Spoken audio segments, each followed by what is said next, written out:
Ben moi, c'est David, enchanté. Loop Mission a commencé d'un simple appel. Ça a été vraiment un coup de fil que j'ai reçu.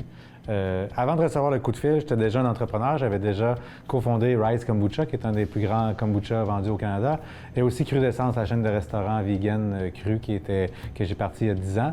Puis tous ces projets-là, je les ai partis avec juste un désir de changer les choses. J'ai toujours regardé un peu le monde comme à essayer de noter sont où les problèmes, puis trouver une solution pour régler ces problèmes-là, puis de m'en faire une job en même temps. Cru d'essence, ça a commencé parce que j'avais envie d'aider les gens à mieux manger. J'avais aucun argent, j'avais pas fait mes impôts depuis 8 ans, j'avais voyagé pendant 8 ans avant ça. Fait que j'étais pas venu au Canada depuis très longtemps. Puis je me suis installé ici avec le désir de faire un restaurant cru, avec pas un sou dans les poches. Puis j'ai cogné un banquier, puis j'ai demandé 300 000 $. Il m'a refusé, évidemment. Puis c'est de là, de fil en aiguille, j'ai écrit un plan d'affaires, puis j'ai gagné des bourses puis des subventions pour avancer là-dedans. Puis j'ai commencé mon appartement. J'avais un appartement, je faisais à manger dans mon appartement. Je m'étais dans une glacière que j'avais achetée à 15-20 $ sur Craigslist, que j'avais strappé sur mon vélo, qui m'avait coûté probablement 40 $ sur Craigslist aussi. Puis j'ai commencé à livrer des sushis puis des boules d'énergie de date un peu partout dans les commerces de Montréal. Puis c'est de même que mon projet a commencé. Puis 8 ans plus tard, j'avais 120 employés à Cru d'essence, et puis 9 restaurants, du moins 9 adresses, des livres de cuisine, un service traiteur, une école de cuisine, etc. Puis de l'autre côté, j'avais Rise Kombucha, où est-ce qu'on était 75 employés, puis on embouteille encore à ce jour encore à peu près 30 000 bouteilles par jour.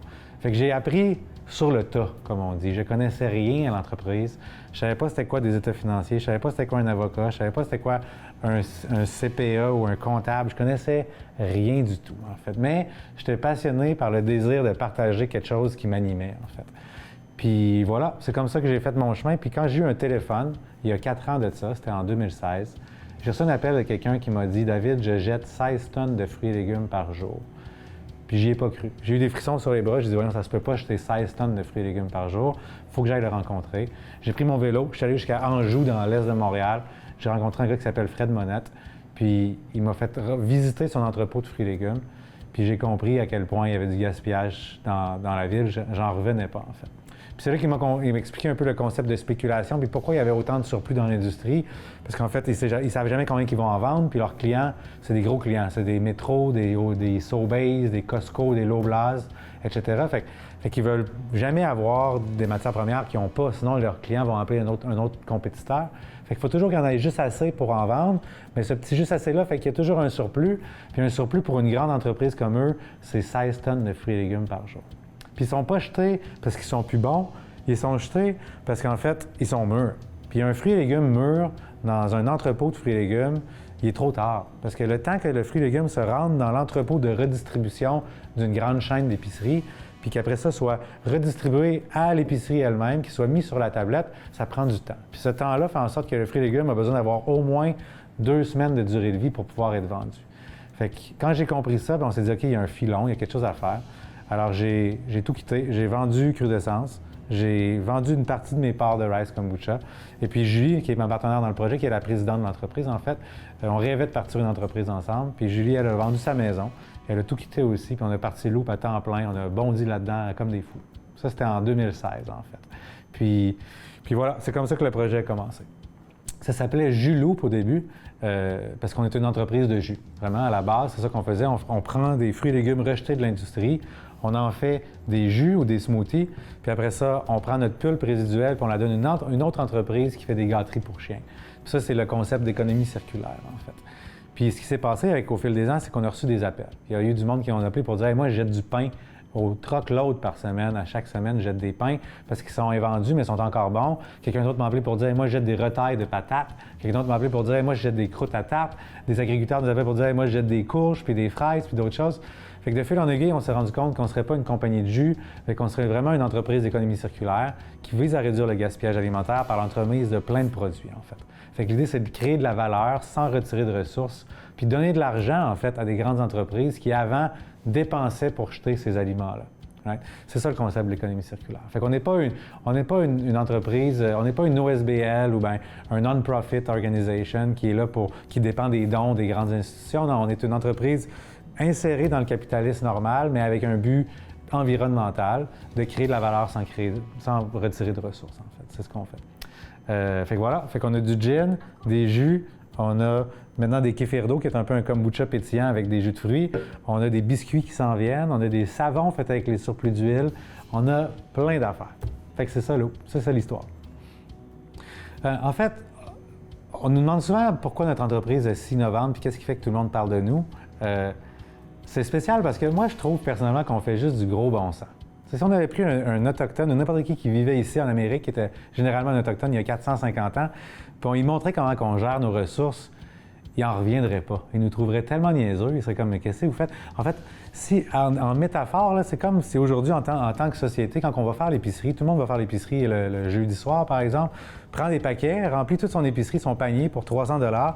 On sort dehors, puis on jette la moitié de nos paquets par terre, puis on part avec le reste. C'est choquant, qu'est-ce que je viens de dire. Mais c'est exactement ce qu'on fait en termes de société. 54 de tous les aliments en Amérique du Nord vont être jetés avant d'être consommés. Puis 80 du moins 79 de ce montant-là est gaspillé par les grandes entreprises. C'est les grandes entreprises qui gaspillent le plus parce que c'est elles qui ont le plus de volume, donc qui ont le plus d'aliments à rejeter. Fait que pour nous, c'est du gros bon sens qu'on fait. Mais c'est innovant pour la simple raison que depuis l'ère industrielle, les entreprises ont compris pour partir un projet, il faut que tu trouves une opportunité d'affaires puis que tu crées un besoin chez le consommateur pour vendre le plus de ton produit possible. Puis nous, on a fait un peu le contraire. Nous, on prend un problème criant de la société puis on essaye d'en créer un produit, en fait. Normalement, une entreprise de jus ou une entreprise de gin ou de spiritueux ou une entreprise de kombucha va se dire il y a une demande dans le marché, il y a un trou que je peux remplir, il y a un besoin. C'est donc une opportunité d'affaires. Faisons une étude de marché pour voir les saveurs que les gens aiment, puis les tendances, puis on va faire un produit pour ça, pour faire de l'argent puis que notre entreprise ait du succès. Nous, c'est le contraire. Nous, on regarde le problème. On se dit, OK, quel est le problème? Fait qu'on prend le data de l'industrie, on écoute les gens qui nous appellent pour dire qu'est-ce qu'ils jettent, dans quelle quantité, sous quelle forme, puis on se creuse les méninges à trouver comment on va faire un produit qui va vendre assez pour utiliser la manne de ressources qui normalement serait rejetée puis ferait des gaz à effet de serre à la place. Fait que c'est un peu une façon à l'envers de faire de l'entrepreneuriat, ou du moins de développer un produit manufacturier, c'est qu'on part d'un problème pour ensuite créer un produit. Je dirais que la deuxième façon qu'on innove, c'est qu'on a osé dire quelque chose sur un paquet alimentaire que personne ose. Qu'est-ce que je veux dire par là? C'est que, en fait, peu importe ce que vous achetez à l'épicerie, je vous mets au défi, si vous allez dans n'importe quelle épicerie, vous prenez n'importe quelle chose sur la tablette, même si c'est un sac de chips vraiment cheap, là, qui ne coûte pas grand-chose, puis vous regardez derrière le texte, ça va toujours être écrit « Nous, dans cette compagnie-là, nos valeurs sont l'excellence, etc. » Et nous avons sélectionné les plus belles patates, les mieux poussées, avec le plus de soin à la main, puis on les a frites dans de l'huile de première pression à froid. C'est toujours, toutes les compagnies alimentaires disent qu'ils prennent les meilleurs ingrédients de la plus haute qualité. Puis nous, on est arrivé avec un produit qu'on dit aux gens, sur l'étiquette, nous, on a pris les rejetés. Puis ça, il fallait quand même du guts parce qu'on n'était pas sûr au début si le monde allait comprendre, puis si le monde allait avoir peur, ou si les gens allaient se dire « Ah, shit, ça veut-tu dire qu'ils prennent des produits qui sont pas bons pour moi ou qui sont sur le bord d'être jetés, donc qui sont moisis? » La réalité, c'est que non, pas du tout. Nos fruits et légumes, des fois, sont même pas mûrs quand on les reçoit. Mais il reste qu'en termes de message, c'était quand même un petit peu un guess qu'on prenait, en fait. Puis c'est un guess qui nous a vraiment payé, parce que c'est la raison pour laquelle on a eu de l'attention des médias, on a eu les journaux, trois fois chaque journal, vraiment, Radio Cannes, toutes les télés. En fait, il y a même une caméra en ce moment qui est là. C'est la raison qu'on a cette attention-là, c'est parce qu'on a pris ce message-là, en fait. Quand on a parti l'entreprise, on avait deux grandes craintes. La première crainte, c'était est-ce qu'on va avoir assez de matières premières si on grandit? T'sais, parce qu'on s'est dit, OK, mais on réduit le gaspillage alimentaire, mais si ça marche vraiment bien, mais puis on prend toutes les matières premières, mais il va falloir que notre entreprise s'arrête puis qu'on arrête de vendre, parce que c'est ça notre mission. Puis au prix qu'on le fait, on ne pouvait pas acheter des matières premières, ça ne marcherait pas financièrement. Fait que ça, c'est notre première peur. Puis notre deuxième peur, c'était est-ce que les gens vont comprendre notre marketing? Est-ce que les gens vont comprendre que ce qu'on fait, c'est de l'économie circulaire, puis c'est pas juste avec du dumpster diving qu'on va chercher des fraises moisies dans une poubelle pour faire du jus avec. C'est nos deux grandes craintes. Puis nos deux grandes peurs se sont avérées être nos deux plus grandes forces, en fait. Les matières premières, on s'est rendu compte qu'en fait, en partant le projet, tout le monde a commencé à nous appeler. les agriculteurs, même les compétiteurs à ceux avec qui on travaille, Metro, Sobeys, Loblaws, même Costco, Kraft Canada nous a appelé pour dire qu'est-ce qu'ils jetaient, Couche-Tard nous a appelé pour dire qu'est-ce qu'ils jettent en termes de litrage de lait. C'est fou le nombre d'appels. Fait qu'on s'est rendu compte que, en fait, la matière première, il y allait toujours en avoir. Fait que ça, la première crainte réglée, devenue notre plus grande force.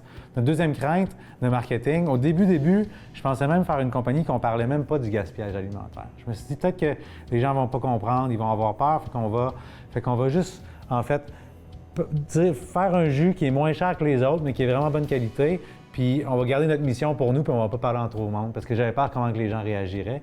Si j'avais fait ça, ça aurait été la pire décision au monde. En fait, on aurait été juste une compagnie de jus comme toutes les autres. Et le fait qu'on a parlé du gaspillage alimentaire, puis qu'on l'a mis sur la bouteille, qu'on combat le gaspillage alimentaire, qu'on le met même sur le devant maintenant, c'est ce qui a fait qu'on a eu du monde qui ont parlé de nous, en fait. Le fait qu'on a parlé de notre mission, c'est ce qui a fait qu'on a pu investir moins en marketing. Puis on n'investit pas à faire des pancartes dans l'autoroute, on ne commandite pas Occupation Double, on ne fait pas ces choses-là. Tout notre argent, au lieu de la mettre en marketing, on la met en recherche et développement. Puis on s'est dit, plus on fait des bonnes actions, puis si on investit notre argent dans les bonnes actions, c'est-à-dire trouver des nouvelles façons de réduire du gaspillage d'une autre industrie, bien, ces bonnes actions-là vont faire notre marketing, littéralement. Fait qu'on s'est dit, au lieu d'investir dans le marketing, si on investit dans des bonnes actions, puis quand je parle de bonnes actions, je parle d'investir dans rechercher des nouveaux produits à faire avec les rejets que les gens nous appellent avec leurs problèmes. Mais si on investit là-dedans, bien, nos bonnes actions vont nous amener du marketing. Puis c'est littéralement ce qui s'est passé. Les gens qui boivent notre jus, bien, c'est rare que si tu achètes un jus à l'épicerie, tu vas avoir envie d'en parler à tes amis puis de le mettre sur Instagram. C'est juste un jus, tu sais. Mais si ton jus, ils combattent le gaspillage alimentaire, puis ils font des gâteries pour chiens avec leur pulpe, puis de la croûte à pizza avec leur pulpe, puis ils font du gin en plus avec des grattages de patates, mais là, tu tripes puis tu as envie de le partager avec tes amis parce que c'est une belle histoire, tu sais. Fait que notre mission est devenue un peu notre flambeau que les gens portent eux-mêmes puis l'amènent un à l'un puis l'allument l'un avec l'autre, en fait, parce que tout le monde veut parler de cette mission-là. Fait que ça, je dirais que nos deux plus grandes peurs du début sont avérées de nos deux plus grandes forces que c'est vraiment ça qui nous a propulsés, en fait. Oui, on vit dans une ère vraiment incertaine, un peu insécurisante. En fait, c'est une grande pandémie mondiale qui se passe en ce moment. Pour une entreprise comme nous, il a fallu se revirer de bord vraiment vite. Je te dirais qu'on a eu peur, comme tout le monde au début. On ne savait pas ce qui allait se passer. Nos ventes ont complètement chuté radicalement. Là, on vendait 80 % en moins que ce qu'on vend d'habitude, ce qui n'était vraiment pas suffisant pour pouvoir subvenir tous nos coûts fixes puis nos employés, etc. Fait qu'on a eu peur. En même temps, on est chanceux en même temps parce qu'on est dans l'industrie manufacturière de nourriture, fait que les épiceries continuent à rouler. On était comme un bien et service qui était essentiel, si on veut. Fait qu'on a réussi à continuer notre entreprise de rouler, puis on a serviré vraiment vite, puis on a mis des ventes en ligne. En fait, ce qu'on a fait, c'est qu'on a rapidement pris toutes nos ressources qui étaient liées à l'exportation, du moins développer le marché de l'exportation, puis on a dit tout le monde, on ne connaît pas ça, mais on va se concentrer sur faire un site de vente en ligne. Fait qu'on a créé en 2 semaines un site transactionnel de vente en ligne. On a créé la Loop Box parce que les gens peuvent commander. Puis on a fait ça vraiment rapidement, là, un peu avec des... Il y avait des défauts, mais au moins ça marchait, tu sais. Puis ça nous a sauvés, en fait. Dès qu'on a plugué ça, notre perte de vente qu'on avait en épicerie, qu'on n'avait plus, puis aussi dans tous les cafés, boulangeries, on a réussi à en chercher un certain pourcentage dans nos ventes en ligne, en fait. Ce qui fait qu'on s'est fait connaître d'une autre façon. Puis c'est quelque chose qu'on voulait faire depuis longtemps, les ventes en ligne. Fait que je te dirais que toute adversité nous amène à réfléchir puis à être créatif, en fait. C'est jamais mauvais. Chaque mauvaise nouvelle amène toujours une bonne nouvelle. Puis je pense que quand tu es un entrepreneur, tu n'as pas le choix de voir les choses comme ça. Il faut toujours que tu vois le verre à moitié plein parce que des mauvaises nouvelles, là, il y en a à chaque jour. Puis si tu es légèrement bipolaire, bien, assure-toi que si tu es entrepreneur, tu vas l'être au max. Tu sais, moi, je ne suis pas bipolaire, mais je pense que je le suis depuis que j'ai une entreprise parce que tout est gros. Tu sais, une bonne nouvelle devient une immense bonne nouvelle, puis un petit pépin, comme une étiquette qui ne marche pas sur la ligne, mais ça devient un gros problème, puis on capote, puis on a donc bien peur que ça détruise notre entreprise. Ça fait on devient un peu parano, un peu comme ça, parce que c'est notre bébé, puis on met tellement de temps, tu sais, on met tellement d'énergie, tellement de temps dans construire une entreprise, surtout les premières années, que chaque petite chose peut tellement te faire peur, tu sais, ou peut tellement te rendre heureux, en fait. Un peu comme des nouveaux parents avec des bébés, là, qu'on les regarde puis qu'on les trouve gaga alors qu'il fait juste comme tout d'un coup mettre quelque chose dans sa bouche, c'est la première fois, puis on regarde ça comme c'est normal, puis que les parents, ils en reviennent pas, mais c'est qu'ils sont tellement attentionnés, puis sont tellement là, puis ils travaillent tellement à pas dormir pour leur bébé que chaque petite nouvelle chose, c'est un gros exploit. Fait que je pense qu'on se sent un peu comme ça à Loop, en fait. C'est sûr que pendant la crise, non seulement c'était la crise, mais en plus, on n'avait plus de comptable. Maintenant, on en a une, mon Dieu, je suis content. Merci Sonia d'être là. Mais on n'avait plus de comptable, on n'avait plus de directeur d'usine. Fait que Julie est devenue comptable, puis moi, je suis devenu directeur d'usine par intérim. Puis étant donné qu'il fallait faire la distanciation, j'ai loué une roulotte qu'on a installée à côté de l'usine, puis j'ai fait un corridor en plywood pour pouvoir se rendre à l'usine. Fait que naturellement, on dormait pas beaucoup puis on a travaillé en malade, même si c'était la pandémie. Nous, on était comme les gens qui n'étaient pas en quarantaine, on était comme ceux qu'il fallait qu'ils continuent. Fait que ça a été extrêmement intense. Mais je dirais que dans toute situation d'adversité, l'humain trouve toujours à s'en sortir puis devient toujours plus intelligent puis devient toujours meilleur, en fait. Puis je pense que c'est ça qu'il faut se souvenir. C'est ça qu'on va se souvenir de la pandémie, c'est qu'en ce moment, on capote puis on a peur pour nos jeunes, puis on a peur pour le psychologique des gens, etc. Mais en fait, on fait juste devenir plus fort en ce moment, en fait. Puis la prochaine fois qu'il va y en avoir une, c'est nous qui va gagner encore mieux, en fait. Fait que je m'inquiète pas trop. Je dirais que la crise de la pandémie nous a quand même poussé à se reposer beaucoup de questions. Surtout que, tu sais, on est une famille à Loup, puis on travaille tous ensemble, vraiment collés. Vous voyez, le bureau est petit, puis on est quand même 9-12 ici d'habitude. Fait que pour nous, ça a été dur justement de ne pas être connecté avec nos employés puis de travailler en distanciation. Puis ça nous a rendu compte qu'il fallait qu'on mette des bases sur comment est-ce qu'on gère vraiment une équipe, en fait. Puis comment est-ce qu'on met des objectifs clairs avec nos employés, tout ça. Fait que ça nous a aidé à en fait prendre du recul sur notre façon de gérer nos ressources humaines, puis comment est-ce qu'on peut être à distance puis quand même rester connecté. On a commencé à faire des entraînements du vendredi matin. Là, Julie a commencé à faire du coaching d'entraînement. Fait que toute l'équipe était sur Skype puis on faisait du sport dans le salon pour garder ça actif. Moi, avec la roulotte, etc., etc. Fait qu'on a, naturellement, en fait, on a grandi de ça, je pense. Puis tous les outils qu'on acquiert maintenant pendant la pandémie, qu'on est forcé à acquérir, qu'on est forcé à se creuser les méninges pour le faire, bien ça, c'est du bagage qui va rester avec nous par la suite, en fait, puis qui va nous rendre juste plus résilients dans les prochaines crises, que ce soit une crise financière pour l'entreprise, que ce soit une crise de produits, que ce soit peu importe ce qui arrive, je pense que l'équipe apprend à être plus résiliente, en fait. Il va y avoir une deuxième vague qui est en ce moment. Il va y en avoir une troisième probablement. C'est sûr qu'il y en a une quatrième. Ça fait comme un petit peu partie de la vie maintenant. C'est un peu comme les tsunamis dans le sud-est américain. C'est quelque chose qui font partie de la vie. Fait que les gens s'habituent puis font des drills.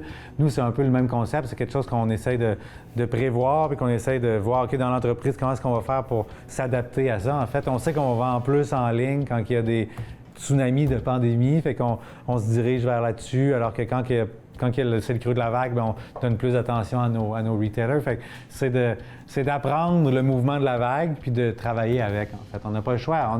On est des êtres d'adaptation. Il faut s'adapter. On n'a pas le choix, en fait. Je pense que moi, en tant qu'entrepreneur, ce que ça m'a appris de vivre la pandémie, ça a été de me ramener à ce qui est important, littéralement. Puis souvent, notre business, c'est tellement tout. Puis moi, je travaille avec ma conjointe, en fait. Puis là, elle est enceinte, d'ailleurs. On va avoir un bébé, notre premier bébé. Puis ça m'a ramené à me rappeler que, oui, c'est important ce qu'on fait, mais la santé, c'est important aussi. Puis il ne faut pas virer fou. Puis notre entreprise, il faut tout y donner, mais en même temps, tu ne pourras pas y donner beaucoup si tu n'es pas en santé, puis tu n'es pas relax, puis tu n'es pas bien dans ton corps, en fait. Puis la pandémie, parce qu'on a été en quarantaine pendant un bout de temps, puis on était en isolement, en forêt dans le nord, puis on a commencé à faire du yoga, puis à se baigner le matin dans notre lac, puis on a pris plus le temps avant de travailler. Je me suis rendu compte que ma tête était tellement plus claire, puis j'étais tellement meilleur pour mon équipe et plus agréable même, parce que je prenais soin de moi, en fait. Puis on a cette espèce de vision de l'entrepreneur, tu sais, du Wolf of Wall Street, là, du go, go, go, qui work hard, puis qui play hard, mais qui work surtout hard, là, tu sais, puis qu'il faut qu'il se donne, puis qu'il faut pas qu'il dorme, puis on encense ça dans notre société. Puis moi, je trouve pas ça beau pantoute. C'est même pas sexy quelqu'un qui travaille trop, là. C'est pas beau à voir. Tu deviens off, tu deviens plus vraiment en connexion avec toi-même. Tu prends des moins bonnes décisions parce que tu es plus fatigué. Fait que tu es beaucoup moins dans ton ressenti. Puis je dirais que pour moi, être entrepreneur, c'est d'être dans ton ressenti. C'est d'être le plus possible connecté à toi-même pour prendre des décisions, pas juste avec ta tête, mais avec qu'est-ce que tu ressens, en fait. Parce que c'est des relations. Puis les relations, tu peux pas vraiment prendre une bonne décision quand on te propose quelque chose si tu ne ressens pas la personne en face de toi, si elle est honnête ou pas. Puis tu n'auras jamais ce ressenti-là si tu es brûlé et tu travailles trop. Fait que c'est ça que ça m'a appris, moi, la pandémie. Ça m'a appris à reculer un peu puis prendre soin de moi avant de prendre soin des autres. Pour nous, la gestion de ressources humaines dans la crise, en fait, c'est simple. Nous, pour se sentir bien en équipe, il faut rester connecté, en fait. Puis à Loop, on est une entreprise très transparente, c'est des bureaux ouverts, tout le monde sait tout le temps tout. Puis là, pendant la crise, on est moins là, on est moins présent, ce qui fait qu'on avance des projets que les gens sont moins au courant. Puis on n'avait pas vraiment un système pour ça. On s'est rendu compte que notre système était instinctif, c'est-à-dire qu'on était ensemble tout le temps, on faisait toujours des 5 à 7 à chaque semaine, on allait faire du go-kart, on faisait des descentes de rivière, fait que l'équipe était toujours au courant. À travers les activités sociales, on parlait des prochains projets, du futur. Puis là, en n'ayant plus ça, en étant déconnecté, bien, on est forcé à créer un système puis créer comme des meetings récurrents, des sujets récurrents, des minutes d'ordre du jour, des choses qu'on ne faisait pas avant, qui maintenant, en fait, ça nous a forcé à se professionnaliser un petit peu. Ce qui, pour Julie puis moi, on pensait que le monde n'allait pas aimer ça, mais souvent qu'est-ce qu'on pense que nos employés n'aimeront pas? Souvent, c'est le contraire, en fait. C'est ça qui est fou. Puis quand on a instauré ces affaires-là, bien, tout le monde nous a dit « Oh, wow, ça fait tellement du bien que c'est plus clair, c'est mieux de même, j'aime ça. » Fait que ça nous a appris à mieux s'organiser, en fait, vraiment. Pour quelqu'un qui est en entrepreneuriat, qui vit une crise, là, que la crise débute, peu importe quelle que soit cette crise-là, je pense que le meilleur conseil qu'on peut donner, c'est de rallier ses troupes. C'est de s'assurer que tout son monde est là, puis tout son monde est au courant. Il faut surcommuniquer notre plan. Puis si on n'a pas de plan, il faut aussi le communiquer. Souvent, l'entrepreneur veut pas montrer sa vulnérabilité, puis veut montrer à son équipe que c'est le chef, puis qu'il est fort, puis qu'il sait où est-ce qu'il s'en va. Puis le problème, c'est si on fait ça, mais qu'on ne sait pas où est-ce qu'on s'en va, les gens le savent. On le sait, en fait. Les employés le voient bien par transparence qu'il y a quelque chose qui cloche, puis on sent les insécurités. Ce qui fait que nous, notre expérience là-dedans, puis ça, je l'ai appris au fil des temps. Je pense qu'avant, je voulais vraiment montrer une personne forte qui savait toujours qu'est-ce qu'il savait. Puis j'ai appris à être plus vulnérable avec mon équipe. Puis dans la pandémie, il y a eu des moments où je me suis assis avec tout le monde, puis j'ai dit « Gang, je ne sais pas qu'est-ce qui va se passer demain. J'ai aucune idée si on va y arriver. Je ne sais même pas si je vais pouvoir vous payer la semaine prochaine. Mais là, on est ensemble là-dedans. Qu'est-ce qu'on fait? On a-t-il des solutions? » Puis les solutions viennent de l'équipe. Tu sais, il faut voir son entreprise, pas comme si c'était son enfant, que nous, on est le père. Il faut voir son entreprise comme c'est un organisme vivant qui a sa tête, ses membres, son cœur, puis qui sait où est-ce qu'il s'en va, en fait. Puis chaque membre de corps de cet organisme-là, c'est une partie de l'équipe, c'est une partie des opérations, c'est une partie de la logistique, du marketing, des ventes, etc. Fait que les solutions viennent de l'intérieur en général. Okay? Fait que même quand on a une grippe, on peut guérir assez facilement. Même quand on a la COVID, il y a beaucoup de monde qui en guérissent. Mais la même chose, quand on a une crise à l'interne, l'organisme va souvent guérir à soi-même si on lui donne du temps puis l'espace pour le faire. Pour vrai, une entreprise, c'est la même chose. Il faut se laisser vulnérable puis dire qu'est-ce qu'on vit à son équipe. Il faut aussi sélectionner puis bien comprendre c'est qui ces piliers, en fait. Parce que dans une entreprise, tu as des piliers qui vont toujours être là avec toi, qui vont aller en bataille, qui vont aller à la guerre avec toi. Puis tu as aussi du monde qui sont là, qui sont présents, mais qui sont assez busy dans leur vie, qui ne pourront pas comme aller à la guerre avec toi, par exemple. Fait que c'est bien d'identifier ces personnes-là parce que c'est eux qui vont travailler la nuit pour te sortir du trou si jamais tu es dans la merde, si je peux utiliser l'expression. Fait que c'est bon de leur resignifier à ces personnes-là que tu as de la gratitude et que tu es content qu'ils soient là. Parce que ça, c'est le deuxième désavantage de la plupart des entrepreneurs que je connais, c'est que souvent, on a tendance à voir le bobo, on voit la bébite, puis on voit les choses améliorer, mais on ne prend pas beaucoup le temps de voir les choses qui marchent bien, puis de féliciter, puis d'encourager les gens dans leur force, en fait. Fait que c'est de trouver la balance de ça. Fait que je dirais d'accueillir sa vulnérabilité, de surcommuniquer à son team, peu importe si on connaît la réponse ou on ne la connaît pas. Et puis voilà, en fait. Les ressources d'approvisionnement pendant la pandémie, ça a été vraiment des montagnes russes, en fait. Puis malheureusement, on s'est rendu compte par la suite que les statistiques montrent qu'en fait, il n'y a jamais eu autant de gaspillage alimentaire que pendant la pandémie parce que les gens accumulaient tellement. Les industriels aussi accumulaient beaucoup pour être sûr de pouvoir soutenir la demande, aussi par peur que peut-être leurs fournisseurs n'allaient pas pouvoir continuer. Fait que tout le monde a vraiment accumulé, ce qui a fait une surabondance de produits sur le marché, ce qui fait que ça a fait une chute de prix et ça a fait beaucoup de gaspillage. Fait que nous, au début de la pandémie, on manquait de fruits et légumes parce que tout le monde achetait tellement dans les épiceries qu'on s'est dit, coudonc, c'est bon, on n'a plus en fait, mais nous, on en a toujours un peu, fait qu'on était correct. Puis 2 semaines plus tard, ça a été la catastrophe, la folie, tout le monde nous appelait avec des containers de clémentines, de raisins, de tomates. C'est fou la quantité de tonnes de fruits et légumes qu'on nous a proposés. On n'aura pas réussi à tout prendre, malheureusement. On en prend le plus possible, mais on a quand même une capacité de production qui est certaine restreinte, ce qui fait qu'il faut qu'on produise le plus possible. On congèle le plus possible aussi, mais on ne peut pas tout prendre, évidemment, malheureusement. Fait que je pense que ça nous apprend aussi dans les prochains temps de pas paniquer puis de tout prendre parce qu'il va en avoir puis il va toujours avoir une solution, tu sais. Fait que la panique a créé un entraînement de surabondance de gaspillage alimentaire, malheureusement. C'est certain que l'impact... Souvent, on met l'environnement à l'extérieur de nous. On pense que l'environnement ne fait pas partie de la société, puis c'est quelque chose à l'extérieur qu'on regarde, qu'on calcule, qu'on essaie de prévoir, mais il faut se souvenir que l'environnement fait partie de nous. On est intrinsèquement un membre de l'environnement. Fait qu'inévitablement, les changements climatiques, les grandes précipitations, toutes ces choses-là ont un impact sur notre entreprise, c'est sûr, un impact sur tout. Puis il faut en prendre compte. Il ne faut pas juste se dire « Ah, ça ne fait pas partie de nous, l'environnement ». On en fait partie intégrante, en fait. Fait que oui, c'est sûr que c'est quelque chose à toujours considérer. C'est l'environnement où est-ce qu'on veut se développer ou qu'on veut faire un produit. C'est quoi qui s'en vient dans les 5, 10, 15 prochaines années. Puis c'est sûr que c'est une crainte pour tous. Hein? L'environnement devient de plus en plus instable, de plus en plus chamboulé. Fait qu'on ne sait pas où est-ce que ça s'en va. C'est pour ça que je suis quand même fier d'avoir un projet que plus on vend de notre produit, plus on réduit les gaz à effet de serre, en fait. Ça, c'est l'avantage de notre mission, en fait. Ce qui est fou, ce que les gens ne savent pas, en fait, c'est que le gaspillage alimentaire est une des plus grandes causes de gaz à effet de serre sur la planète. En fait, si le gaspillage alimentaire est un pays émetteur en termes de gaz à effet de serre, c'est le 3e pays le plus gros au monde après la Chine et les États-Unis. Pourquoi? Parce qu'en fait, des aliments organiques qu'on envoie au dépotoir, on enfouit où est-ce qu'il n'y a pas d'oxygène. Fait qu'au lieu de se décomposer, bien, ça crée du lixivia, qui est un liquide qui détruit la biodiversité, qui est vraiment acide, et ça crée beaucoup de gaz à effet de serre, en fait. Fait que même composter va faire ça un petit peu. C'est pour ça qu'on veut le plus possible réutiliser ces aliments-là puis les réoffrir dans le marché avant de les envoyer au compost. Le compost, c'est comme la bonne solution, mais la dernière solution à faire. Fait qu'à Loop, on s'assoit toute l'équipe ensemble pendant 2 jours à chaque année. On appelle ça un lac à l'épaule. On va chez nous dans le Nord, puis toute l'équipe vient, puis on travaille ensemble sur les prochains projets. Puis on sait clairement aujourd'hui que Loop, on a des grands projets d'envergure. On veut être international, en fait. On commence à exporter vers les États-Unis de l'Est maintenant, fin 2020. Notre vision globale, c'est de construire une usine en Californie, en Europe, en France, à Rungis, puis en Australie, à Melbourne.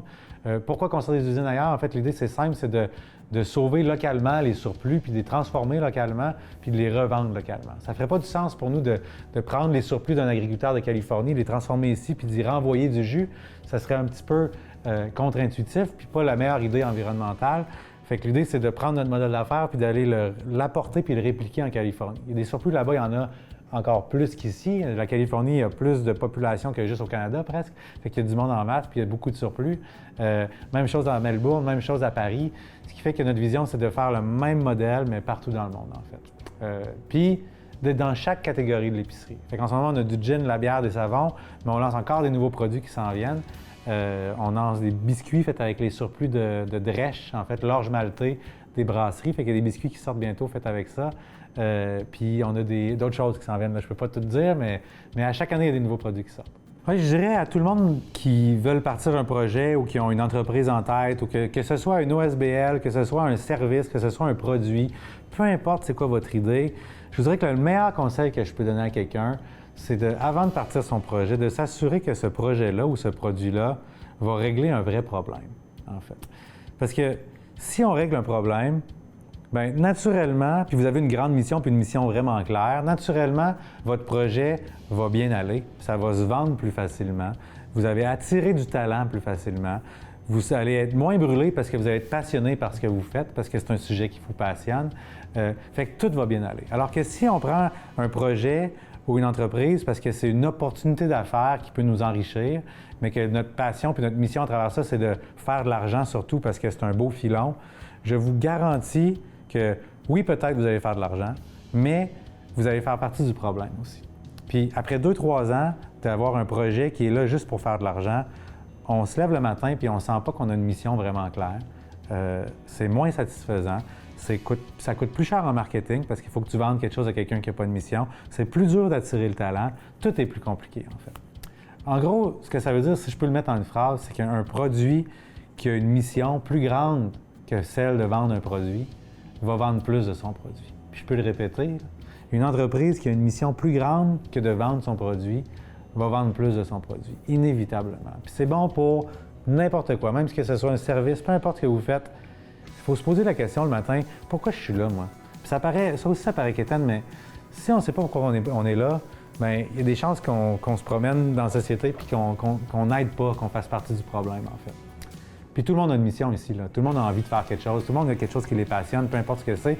Puis si vous allez là-dedans dans cette passion-là, c'est sûr que vous allez devenir contagieux, puis les gens vont aimer ça, puis ça va marcher, en fait.